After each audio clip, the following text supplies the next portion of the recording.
Welcome to my preview of the Easy Post Hawaii Bowl, where 7-5 San Jose State takes on a 7-5 Coastal Carolina on Saturday, December 23rd at 8:30 p.m. Mountain Central Time on ESPN. Now, this is going to be a very, very good bowl game. I'm excited about this one. I think this is one of the better matchups of the Mountain West postseason, and it's a postseason that features a lot of great Mountain West matchups. So I'm very excited about this game. San Jose State, a great roster, had some high expectations of what they could potentially do this season. I think at least from internally within the program, didn't end up meeting them. Coastal Carolina, same way. They've perennially the last few years been one of those teams that have been breaking into the top 25, have been a media darling, didn't end up being able to achieve that this season. And so both of these teams, very, very good teams that I think are going to put up a great performance, and also teams that had the potential to be even better than they were this season. So overall, 7-5, you can throw that record out the window because both these programs, I think, are going to be putting on a show for anybody that tunes in for this game. If it stays up a little bit late, it'll be worth your while.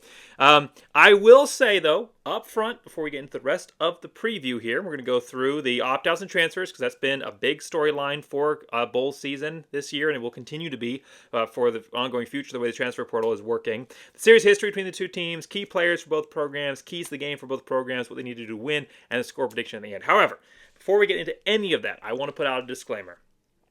This is not going to be an unbiased preview. This is going to be a very, very biased preview, and I want to address that. I think it's dishonest when members within the media, whatever, to pretend to be unbiased when they truly aren't. And I think the way that you can really trust someone is if you know their biases and you know where they're coming from, you can then filter out their biases, take what they're saying with the appropriate grains of salt, and get the true neutrality perspective that media members do try to present themselves with.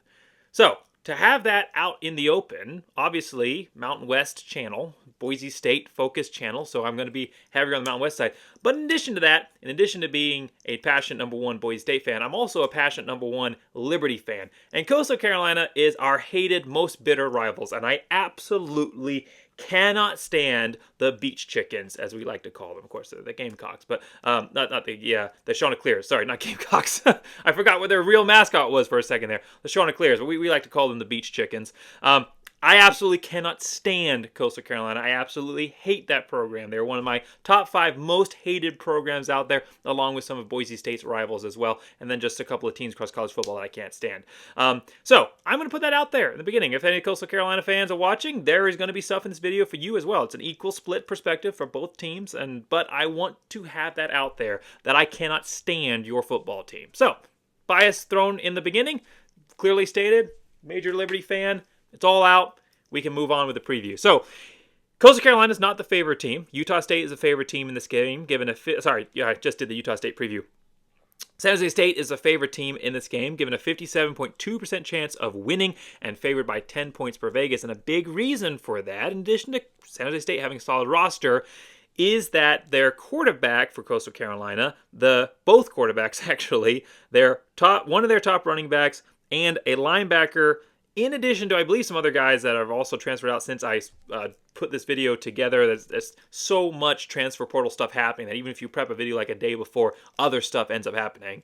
But these guys for sure, their quarterback, both quarterbacks, one of their running backs and their linebacker are not playing in this game. Their number one quarterback, Grayson McCall, 67.4% passing, almost 2,000 yards passing. He's out. Jarrett Guest, he's been out since October, by the way. He abandoned this team early on. Jarrett Guest, he took over. He's not playing. He's had almost 700 yards passing, 7 touchdowns and 2 picks. He's not playing. Their running backs, one of their running backs, CJ Beasley, 262 yards rushing and 2 touchdowns. He is not appearing in this game. And the second leading tackler on the team with 65 tackles, an interception, and a touchdown, JT Killen, he is not going to be appearing in this game. Now, San Jose State has not escaped the transfer bug completely free. Tight end Dominique Mazzotti, and I might be pronouncing the name incorrectly, 322 yards receiving, 2 touchdowns, a definite threat factor for this offense. He is not playing in this game. So both these teams missing players, but Coastal Carolina, a lot of players jumping ship from that program, and totally understandable, by the way. But a lot of players not appearing for them that have gotten them to this point in the season, and a reason why San Jose State is so heavily favored. But one of the bigger reasons that San Jose State is favored is that they have the best quarterback in the Mountain West on their team. Shavon Cordero, he was all-conference first team. He was my number one quarterback coming into the season for the conference, and he earned that. 2,558 yards passing, 19 touchdowns, 4 interceptions, 62.2% completion percentage. Also, a rushing factor, not like, an equal 1,000-yard rusher, 2,000-yard passer kind of guy, but he has that ability to get out and scramble. 213 yards rushing and 3 touchdowns. For Coastal Carolina, I'm going to have to be, it's hard to pick over what's left of the roster and pick a number one guy, but I'm going to go with their wide receiver, Sam Pickney. 6'4", 220 pounds, big NFL-type looking guy, 904 yards receiving, and 7 touchdowns. So serious history between these two teams, first ever meeting. So for keys to the game for these programs, Coastal Carolina, they have to survive the early onslaught. San Jose State will come in firing on all cylinders, and you are missing a lot of guys. Coastal Carolina is missing a lot of guys on this team, so they're going to take a while to adjust and settle into the game. They are. They're going to take a while to adjust. They're not going to have the momentum and the energy. San Jose State's going to come in firing on this one. But if you can survive the early San Jose State attack, you have a pretty good chance of walking away with a win. I'm going to point to 3 key games this year for San Jose State. Versus Boise State, they were up 27-14 in the first half, and they ended up losing that game 27-35. Didn't score a point in the second half. Versus USC, they were only down by a touchdown at half.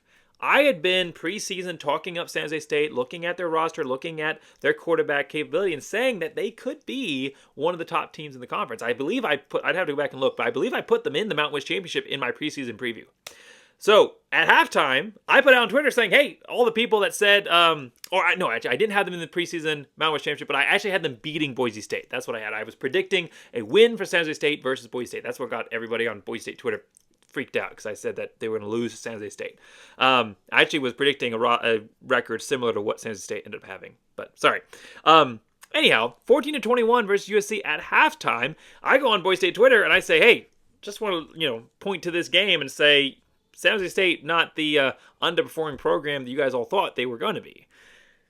The back half of that game had me eating a few words. I still think they put up a strong performance in that first half and kind of got snowballed by the better depth chart of USC. But in the second half, 14-21 at first half, a loss of 28-35. Only ended up scoring 2 touchdowns there in the second half and allowing a ton of points there for USC.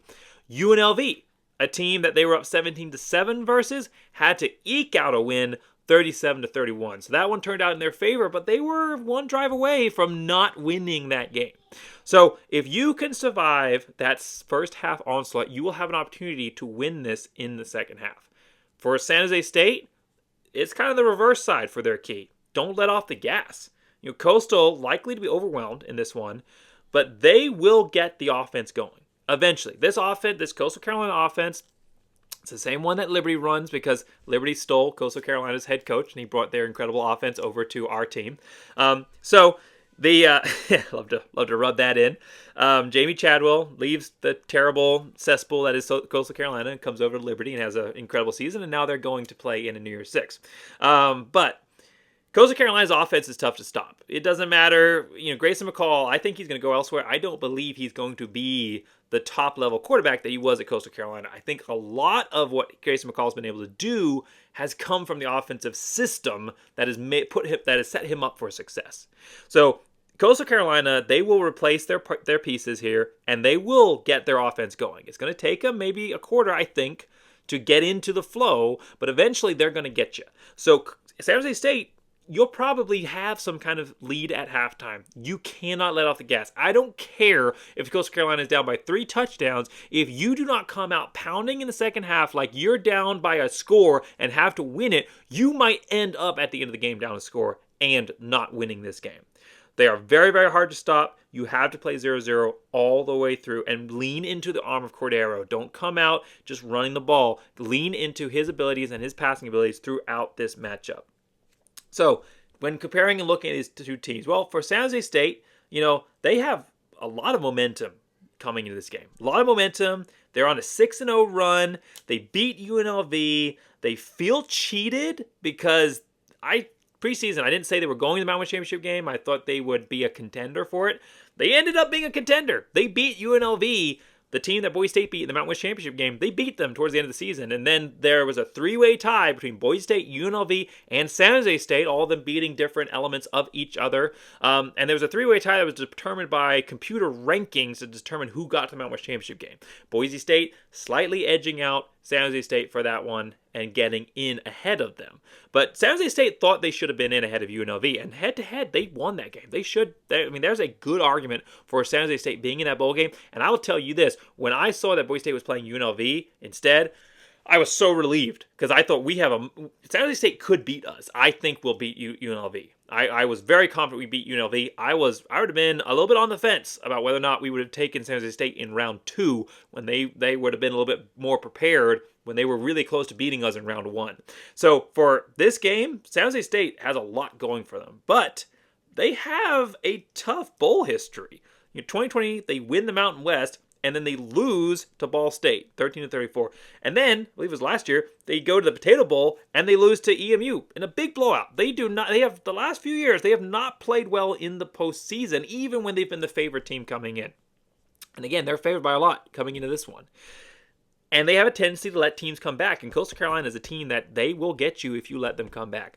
For Coastal Carolina, they're the media favorite. They will be. They're the ones that they're playing. ESPN loves Coastal Carolina. They're like their favorite team. Like Coastal Carolina and JMU are ESPN's like kismet. They absolutely adore those two programs, and they should just be considered like in the booster club for both of those teams. They should have murals to ESPN on the walls of both of those locker rooms. They just love Coastal Carolina. And they are going to be all over them. They're going to be talking about who's stepping up, who's going to be the next Grayson McCall, if this team's a contender next year for the playoffs. I mean, it's all going to be a Coastal Carolina fan show. You'll barely know that San Jose State is playing in this game based on the ESPN broadcast. It's going to be bad. So for Coastal Carolina, that's an advantage. I mean, to be able to almost feel like the home team coming into this one with a very friendly broadcast crew and environment, they're going to be a tough team to beat with that much support, and they have a very tough offense. They do. Regardless of what the pieces are in this offense, the offensive system that Coastal Carolina, that Jamie Chadwell instituted at Coastal Carolina, that is now running at Liberty, I think that's the future of college football. That offense it's a mixture of everything. It's got elements of the option, it's got elements of the spread, it's got elements of the air raid style, it's got elements of the ground and pound run game. I mean, it looks like every offense in college football took all the good little pieces and smashed them together, not into a Frankenstein, but an absolute beautiful machine that is unstoppable, especially when you have the right pieces in there. But even with the bad pieces, it's still a tough offense to stop. So for Coastal Carolina, they got a lot going for them. But they're a little wayward and unmotivated right now. I mean, players opting out, not even towards the end of the season, basically halfway through the season. They got a lot of other guys coming out. They don't have really any star power coming into this game. It's going to be tough for the freshman Ethan Vasco, 580 yards in 3 games. It's going to be tough. He's going to be their guy that's stepping up to fill that quarterback role, but he just doesn't have a lot of experience. Now, he had a pretty good game versus JMU, 21-29, 254 yards passing. He had 171 yards rushing versus ODU as well, which was a win. So he has a little bit of breakout power. He can get this done, but it's going to be a tough one with the inexperienced freshman at the helm and the loss of such key players like Grayson McCall and others for this program. But again, this guy's got some star power in him, and if you let Coastal Carolina hang around in this game, they will push through and get that win. So score prediction in this one, San Jose State learns from their mistakes. They don't let themselves get taken out in the second half. They keep their fight in them. It's an offensive shootout, 35-28 San Jose State. That's my final score prediction. I'd love to hear your score predictions in the comments below. Let me know what I got right about your team. Let me know what I got wrong about your team. Let me know your thoughts in the comments as well. And it's going to be a great bowl game either way. I'm very excited for this one. And of course, my uncle, he went and he was athletic director at San Jose State for a little bit afterwards. So I'm not a fan of the program, but I would say that I tacitly support for sure. And I want to see them succeed. And I do want to see them have a good game in this one, especially against a team that I absolutely despise in Coastal Carolina. So good luck, Spartans. Have a great game and hope you get the win. And bias side aside, analytically I do think San Jose State will win this game. Not by as much as Vegas is predicting, but I do think that it will be a win for San Jose State. So thank you so much for watching. Make sure you like, subscribe. Mountain West content, West Coast football content, Boise State, of course, Boise State Focus channel. Any of those things hit your interest, please hit that like and subscribe button. So thanks so much for watching. And as always on this channel, go Big Blue!